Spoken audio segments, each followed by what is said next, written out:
Hi everyone and welcome to Kavish IAS. आज का जो हमारा टॉपिक है that is cyber security. GS paper 3 में जब हम बात करते हैं तो साइबर सिक्योरिटी जो है वो डिटेल्ड तरीके से मेंशन है सिलेबस में, यानी कि हर साल मेंस में सवाल आता है। तो चलिए इसको हम डिस्कस करते हैं बहुत अच्छे तरीके से। अगर आप इस वीडियो को ईमानदारी से देख रहे हैं तो इसको बियॉन्ड आपको कहीं और कुछ देखने की जरूरत नहीं है। चैनल पर और भी वीडियोस हैं तो आप आई होप कि कंसिस्टेंटली वीडियोस को देख रहे हैं। अगर आप नहीं देख रहे हैं तो फिर आप उनको भी जाकर के चेकआउट करिएगा। तो चलिए साइबर सिक्योरिटी की बात कर लेते हैं। सबसे पहले यहाँ पर देखिए चर्चा में ये क्यों है, सबसे पहले इसको हम जानते हैं दैट व्हाई इन न्यूज। अब ये जो आर्टिकल का कटआउट है यहाँ पे प्रधानमंत्री नरेंद्र मोदी ने प्रिकॉशंस दिए हैं, मतलब चेतावनी दी है अगेंस्ट डिजिटल अरेस्ट स्कैम। अब ये डिजिटल अरेस्ट स्कैम क्या है, इसको बेसिकली इसके ऊपर हमने ऑलरेडी एक वीडियो डाला हुआ है शॉर्ट्स के फॉर्म में कविश आईएएस के ही यूट्यूब चैनल पे, आप जाकर के चेकआउट कर लीजिएगा। और इसी के साथ साथ में यहाँ पे उन्होंने लोगों से कहा है कि भाई आपको अलर्ट रहना है। ठीक है, बहुत ब्रीफ अगर हम बताएं डिजिटल अरेस्ट स्कैम क्या है तो यहाँ पर आपको जो है बेसिकली फोन आएगा वीडियो कॉल के माध्यम से, जो सामने वाला होगा जो आपको मैनिपुलेट कर रहा होगा वो मतलब गवर्नमेंट ऑफिशियल पोर्ट्रे करेगा आपको कि भाई वो पुलिस ऑफिसर की तरह होगा, मतलब उसी तरीके से वर्दी पहना होगा या कई बार जज बन के होगा, और आपको प्रिटेंड करा जाएगा कि मतलब वो सामने वाला गवर्नमेंट ऑफिशियल है और आपने कुछ ऐसा, वो आपको ऐसा बताएंगे कि भाई आप ना पास्ट में ऐसा कुछ गलती किए हो कि भाई आप पकड़े गए थे मान लो ड्रग को इधर उधर करने के केस में, या फिर आप पेमेंट को यहाँ वहां थोड़ा कर रहे थे, तो आपको इलीगल काम में दिखाएंगे और फिर आपसे वो पैसे मांगेंगे कि भाई वो आपके ऊपर एक मतलब आप अगर जेल नहीं जाना चाहते हो तो आपको ये पेनल्टी देना पड़ेगा बचने के लिए। फिर अगर आप वो पेमेंट करते हो तो यही वो इस तरीके से बहुत सारे पैसे जो है वो गायब किए गए। ठीक है, तो इसलिए प्रधानमंत्री नरेंद्र मोदी ने साफ तौर पर इस चीज को कहा है। यहाँ पे आप देख सकते हैं कि सिर्फ जनवरी से अप्रैल 2024 तक Indian cyber crime coordination centre ने कहा कि भाई भारतीयों का 120 करोड़ का लगभग नुकसान हुआ है डिजिटल अरेस्ट स्कैम का। मतलब हमारे देश की आबादी 150 करोड़ की है और 120 करोड़ का नुकसान डिजिटल अरेस्ट स्कैम की वजह से। सोचिए कितना ज्यादा ये खतरनाक है। तो नेक्स्ट हम बात कर लेते हैं, ये भी है ये हीबॉक्स इन्वेस्टमेंट स्कैम, जहां फिर से लगभग 1000 करोड़ जो है 1000 करोड़ उतना का नुकसान हुआ है। अब ये जो तस्वीर आप देख रहे हैं इन तस्वीरों में आई होप आप सब समझते होंगे इन लोगों को। ये बड़े बड़े यूट्यूबर्स जो हैं या जो सोशल मीडिया स्टार हैं बेसिकली ये यहाँ पे प्रमोट कर रहे थे इन एप्स को। बेसिकली हीबॉक्स इन्वेस्टमेंट स्कैम क्या रहा है कि यहाँ पे जो सोशल मीडिया इन्फ्लुएंसर्स और पॉपुलर यूट्यूबर्स हैं उन्होंने भी इसको हीबॉक्स नाम का एक ऐप है जिसके तहत उन्होंने कहा कि भाई आप अपना पैसा इसमें इन्वेस्ट करिए और बहुत कम टाइम में आपका पैसा जो है वो डबल ट्रिपल हो जाएगा, मतलब बहुत आपको रिटर्न्स मिलेगा। और इस चक्कर में लोगों ने अपना पैसा जो है वो सच में जो हार्ड अर्नड मनी था, मेहनत मजदूरी से कमाया हुआ पैसा, वो उन्होंने लगा दिया और अंत में कुछ भी नहीं मिला और इसके वजह से बहुत पैसे जो हैं वो गायब हुए हैं। और इनको ये प्रमोट कर रहे थे उन चीजों को। तो इस वजह से सबसे पहले तो हम वीडियो को स्टार्ट करने से पहले एक रिक्वेस्ट करेंगे आप सबसे कि आपको आप बिल्कुल आप किसी को भी आप सपोर्ट कर सकते हो, आप किसी को भी आप आइडियल मान सकते हो। पहले तो आप उन चीजों को देखो वो जेन्युइन है कि नहीं है, लेकिन अगर आप मानते हो तो भी उनकी बात को, जब भी फाइनेंसेस की बात होती है या कोई एडवाइस होता है, आप उनको मानने से पहले रिसर्च करिए। आप उनको मतलब कहीं ना कहीं पूरी तरीके से जांचिए परखिए। ऐसा नहीं कि किसी ने कहा है तो वो सच है, और उसके बाद आप इन्वेस्ट करिए, क्योंकि पैसा कमाने में ना बहुत आप ईमानदारी बहुत मेहनत से आप उन चीजों को बनाते हो, लेकिन जब आप गंवा देते हो ना तो वो तकलीफ बहुत ज्यादा होता है। तो ऐसा रिग्रेट कभी हमें ना करना पड़े, इसके लिए ये चेतावनी हम हमेशा रखेंगे। तो चलिए अब हम टॉपिक की शुरुआत करते हैं। देखिए साइबर क्राइम के मेथड्स क्या क्या हैं, किस तरीके से हमें गुमराह किया जाता है। सबसे पहले तो हम ये समझते हैं। देखिए रैंसमवेयर अटैक्स जो है वो हमने देखा होगा कि अलग अलग तरीके से ना, मतलब आपके कंप्यूटर में एक वायरस डाल दिया जाएगा और फिर उसको वो कंप्यूटर का सिस्टम पूरा बंद हो जाएगा। अब उसको ऑन करने के लिए आपसे कोड मांगा जाएगा, जो कोड बताने के लिए सामने वाला आपको फोन करेगा कि आपको वो कोड अगर जानना है, आपको आपके सेंसिटिव इंफॉर्मेशन को रिवील करना है कंप्यूटर के, तो आपको वो कोड हम दे देंगे, लेकिन उसके लिए आपको इतना बिटकॉइन में चलता है, इतना आपको बिटकॉइन देना होगा। ठीक है, तो ये है रैंसमवेयर अटैक। यहाँ पे मलिशियस सॉफ्टवेयर जो है वो लॉक कर देता है डेटा को और रैंसम जब तक दिया ना जाए। 53% इंक्रीज हुआ है रैंसमवेयर इंसिडेंट्स में 2022 में, ऐसा सर्ट इन रिपोर्ट जो है ये बताता है। ठीक है, 53% का मीन्स में आप ये डेटा सिर्फ कोड करिएगा और सर्ट इन रिपोर्ट आपका वैल्यू एडिशन इसी तरीके से होगा। फिर एक तरीका है फिशिंग। अब फिशिंग क्या है? फिशिंग है कि भाई आप फोन चला रहे हो और सडनली आपको एक ईमेल आता है और उस ईमेल पे आप गए और उस ईमेल पे एक लिंक है, सस्पिशियस लिंक है।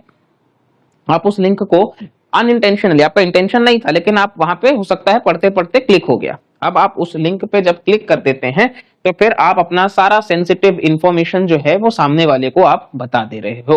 और 150 मिलियन फिशिंग ईमेल्स जो है वो हर दिन भेजे जाते हैं। आप सोच रहे हैं 150 मिलियन ईमेल्स, तो इस वजह से फिशिंग में ईमेल्स के माध्यम से आपके सस्पिशियस मतलब आपके मेल में एक सस्पिशियस लिंक डाला जाएगा, उस पर क्लिक करते ही सेंसिटिव इंफॉर्मेशन सामने वाले के पास गया। और इसी तरीके से आता है स्मिशिंग, जहां मतलब एसएमएस का इस्तेमाल किया जाता है, ठीक है। स्मिशिंग भी इसी तरीके से है, यहाँ एसएमएस के फॉर्म में आएगा। विशिंग भी इसी तरीके से है, आपको विशिंग भी वॉइस ओवर मैसेज के फॉर्म में आएगा। तो आप कभी भी सस्पिशियस लिंक पे क्लिक मत करिए, पहले अच्छे से पढ़िए। अगर आपको लगता है कि वो जेन्युइन है तभी आप आगे बढ़िए। कई बार वेबसाइट्स को फेक बना के दिखा दिया जाता है, सरकारी वेबसाइट्स को ही दिखा दिया जाएगा, लेकिन वो फेक रहेगा, तो इसीलिए बहुत ध्यान से देखिए। कई बार इंडिया पोस्ट के नाम पे भी मतलब स्कैम करा जा रहा है कि भाई आपके घर में पार्सल आएगा तो उस पार्सल को लेने के लिए आप इतना जो है वो आप पैसा दे दीजिए, कस्टम के नाम पे, अलग अलग नाम से। तो इन चीजों को लेकर के अवेयरनेस बहुत जरूरी है। फिर है आइडेंटिफाई थेफ्ट, आइडेंटिटी थेफ्ट, जहां पे आपके पर्सनल इंफॉर्मेशन को चुराया जाएगा ताकि फाइनेंशियल गेन के लिए। साइबर स्टॉकिंग और हैरेसमेंट, किस तरीके से बुली किया जाता है इंडिविजुअल्स को, स्पेशली महिलाओं को, ठीक है। उनके जो फोटोज को कहा जाता है कि भाई हम वायरल कर देंगे, ये कर देंगे। तो इस तरीके से कई बार सुसाइड के भी केसेस निकल के आते हैं, क्योंकि एक ट्रॉमा है, मेंटल ट्रॉमा है, ठीक है। तो इस तरीके से यहाँ पे स्टॉक किया जाता है, हैरेस किया जाता है, इसीलिए सावधानी बहुत जरूरी है। सोशल इंजीनियरिंग अटैक्स की हम बात कर लेते हैं, तो लोगों को मैनिपुलेट करना, ठीक है, कॉन्फिडेंशियल इंफॉर्मेशन को रिवील करवाने के लिए। फिर है डिनायल ऑफ सर्विस, जहां पे सर्विस नहीं देना तो ब्लॉक कर देना उस वेबसाइट्स के एक्सेस को। फिर है साइबर एस्पायनेज, जहां पे आईटी मैलवेयर का इस्तेमाल करना, ठीक है, साइबर एस्पायनेज। फिर है डिजिटल अरेस्ट स्कैम, जो ऑलरेडी हमने देख लिया, यहाँ आप इन चीजों को पढ़ सकते हैं, ठीक है। तो यहाँ पे प्राइम मिनिस्टर ने उसको लेकर के चेतावनी भी दी है। और साथ ही साथ अब हम आते हैं, भाई अगर ये सारी चीजें हैं तो फिर हमारे सरकार को तो पता होनी चाहिए, फिर सरकार ने क्या कानून अब तक बनाई है? तो आंसर है या हाँ, कानून तो है। पुलिस और पब्लिक ऑर्डर जो है वो स्टेट सब्जेक्ट्स हैं। तो 7th schedule of the constitution में जब हम जाते हैं तो ये आप ध्यान रखिएगा प्रीलिम्स के लिए कि पुलिस और पब्लिक ऑर्डर जो है वो स्टेट सब्जेक्ट का हिस्सा है, ठीक है। और आईटी एक्ट जब 2000 की हम बात कर लेते हैं, आईटी एक्ट 2000, तो ये प्राइमरी लॉ है डील करने के लिए cyber security and digital commerce. हालांकि आईटी जो एक्ट है हमारा ये 2000 का है और अभी हम साल 2024 का ऑलमोस्ट एंड पे हैं। तो ये जो 25 साल का फासला है ना, इसमें जो अलग अलग थ्रेट्स बढ़े हैं इनको ध्यान में रख करके और ज्यादा इसमें रेगुलेशंस को ऐड करने की जरूरत है।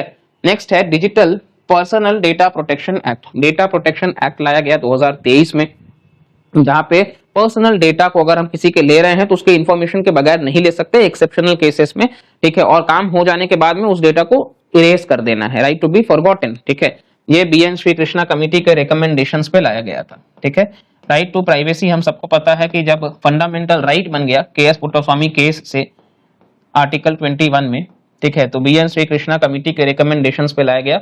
और प्राइवेसी जो है वो एक फंडामेंटल राइट है हमारा, ठीक है, केएस पुट्टास्वामी केस से। और उनका हाल ही में निधन भी हो गया है, कर्नाटका हाईकोर्ट के वो फॉर्मर चीफ जस्टिस भी रहे हैं, ठीक है। तो ये आप ध्यान रखिएगा। तो डिजिटल डेटा प्रोटेक्शन एक्ट, तो पर्सनल डेटा, कई बार हमारे को स्पैम कॉल्स आते रहते हैं इस तरीके से, क्योंकि वो मतलब खरीद फरोख्त होता रहता है डेटा का। आज के टाइम पे डेटा जो है एक न्यू ऑयल है, ठीक है। तो ये यहाँ पे हम देख सकते हैं। नेक्स्ट अब हम बात कर लेते हैं, तो India computer emergency response team, इसके बारे में हम थोड़ा सा बात कर लेते हैं। सर्ट इन, देखिए हम सबने देखा होगा कि मान लीजिए कि भाई आपने अगर आप Amazon पे गए, आपको शूज लेना है, जूते लेने हैं। अब आप अगर उसको सर्च कर रहे हो, अब आप क्रोम पे भी जाइएगा, आप यूट्यूब पे भी जाइएगा, उससे रिलेटेड आपको एडवर्टीजमेंट जो है वो लगातार दिखाए जाएंगे। इस तरीके से जो है इसी को हम कहते हैं कि भाई ये डेटा जो है Amazon, सोचिए डेटा बाकी लोगों को सेल कर दिया है, जो बाकी कंपनीज भी उसका इस्तेमाल कर रहे हैं। अब वो बार बार आपको क्लिक कराएंगे, ये बार बार आपको क्लिक कराएंगे। ये साइकोलॉजी है, जब आप चीजों को बार बार देखेंगे आपको लगेगा कि नहीं वो ले लेना चाहिए। तो इस तरीके से भी मतलब डेटा हम देखते हैं थेफ्ट जो है वो होता है। और पहले हम सर्टिन की बात कर लेते हैं। तो ये वर्क करता है under ministry of electronics and information technology. पहला फैक्ट फॉर प्रीलिम्स, ठीक है, ठीक है। नेक्स्ट हम बात कर लेते हैं इनका ऑब्जेक्टिव्स क्या है। Act as nodal agency for handling computer security incidents, और दूसरा है responding to cyber attacks and minimising damage and recovery times, ठीक है। ये सारी बातें हैं। अच्छा, इसके अलावा हम बात कर ले तो ये फंक्शन करते हैं अंडर आईटी एक्ट ऑफ 2008, ठीक है, अमेंडमेंट करा गया था, तो ये अब अमेंडमेंट के तहत काम करते हैं। तो सर्ट इनको ministry of electronics and IT, ठीक है, इंफॉर्मेशन टेक्नोलॉजी, और ये किसके अंडर फंक्शन करते हैं? आईटी एक्ट ऑफ 2008, ठीक है। अब ये guidelines, adversaries, vulnerability notes, white papers, ये सब इंफॉर्मेशन जो है वो बताते हैं। और इंफॉर्मेशन साइबर इंसिडेंट्स को लेकर के, साइबर सिक्योरिटी इंसिडेंट्स को लेकर के फोरकास्ट करना, इमरजेंसी मेजर्स वगैरह, कोऑर्डिनेशन करना और अवेयरनेस क्रिएट करना, ठीक है, डिजिटल सिक्योरिटी को लेकर के। और जब भी ऐसा हो तो सबसे पहले आपको रुकना है, सोचना है और फिर एक्शन लेना है। Stop, think and take action. ऐसा नहीं है कि अब कुछ हुआ तो हम परेशान होने लग जाएंगे इमीडिएटली, नहीं, रुकना है, सोचना है और फिर उसको लेकर के कार्यवाही करनी है, ठीक है। तो ये अवेयरनेस जरूरी है। इसी के साथ साथ में नेक्स्ट हम बात कर ले तो नेशनल साइबर कोऑर्डिनेशन सेंटर की बात कर लेते हैं। तो ये एक स्टैट्यूटरी बॉडी तो नहीं है और ये मिनिस्ट्री ऑफ होम अफेयर्स में काम करता है। National cyber coordination centre, national cyber coordination centre, ये एक स्टैट्यूटरी बॉडी नहीं है but it works under the ministry of home affairs. ये इनेबल करता है timely information for proactive, preventive और प्रोटेक्टिव एक्शंस इंडिविजुअल के एंटिटीज के लिए। ये ऑपरेशनल साइबर सिक्योरिटी और ई सर्विलांस एजेंसी है भारत में और बेसिकली ये कोऑर्डिनेट करता है बाकी इंटेलिजेंस एक्टिविटीज का। अच्छा, इसके अलावा अगर हम देखें तो Indian cyber crime coordination centre भी है। नेशनल जिस तरीके से था वैसे Indian cyber crime coordination centre. तो यहाँ पर भी अगर हम देखेंगे तो basically ministry of home affairs के तहत है, साइबर इश्यूज को ही ध्यान में रख करके। और इसके अलावा अगर हम देखेंगे तो national critical information infrastructure protection centre, बहुत बड़ा नाम है और ये मिनिस्ट्री ऑफ होम अफेयर्स के तहत नहीं है। यहाँ पे ये पीएमओ ऑफिस के तहत काम करता है, डायरेक्टली अंडर एनएसए। प्रीलिम्स में फैक्चुअल स्टेटमेंट होगा और वहां आप गलती कर देंगे। तो मिनिस्ट्री ऑफ होम अफेयर्स जहां था वो हमने देख लिया है, वापस से आप देख लीजिए। Indian cyber crime coordination centre में था, national cyber crime coordination centre में था। लेकिन इसके अलावा अगर हम बात कर लेते हैं और 13 हमने देखा कि ministry of electronics IT amendment act 2008। लेकिन यहाँ पे जब हम आते हैं national critical information infrastructure protection centre, तो ये है अंडर एनएसए, अजीत डोभाल साहब के तहत फिलहाल। और ये क्रिटिकल इंफ्रास्ट्रक्चर जैसे power grids, nuclear power plants, communication network, sports, इन सबको कवर करता है, ठीक है, ये आपको ध्यान रखना चाहिए। अच्छा, नेक्स्ट हम बात कर लेते हैं बाकी तो cybercrime.gov.in भी है जहां पे चाइल्ड पोर्नोग्राफी के रिलेटेड बातों को वहां पे मेंशन करा जा सकता है। चाइल्ड सेक्सुअल अब्यूज मटेरियल अगर कोई है, हाल ही में सुप्रीम कोर्ट ने ये भी कहा है कि भाई अगर किसी के फोन में भी मान लो चाइल्ड पोर्नोग्राफी रिलेटेड कंटेंट है तो फिर उसको भी पॉस्को एक्ट के तहत ही, मतलब क्योंकि वो अगर फोन में है वो खुद देखेगा उस तरीके का माइंडसेट, तो पॉस्को एक्ट के तहत उसको भी चार्ज करा जाएगा। तो ये एक बात है। और दूसरा है mandatory reports by digital service providers.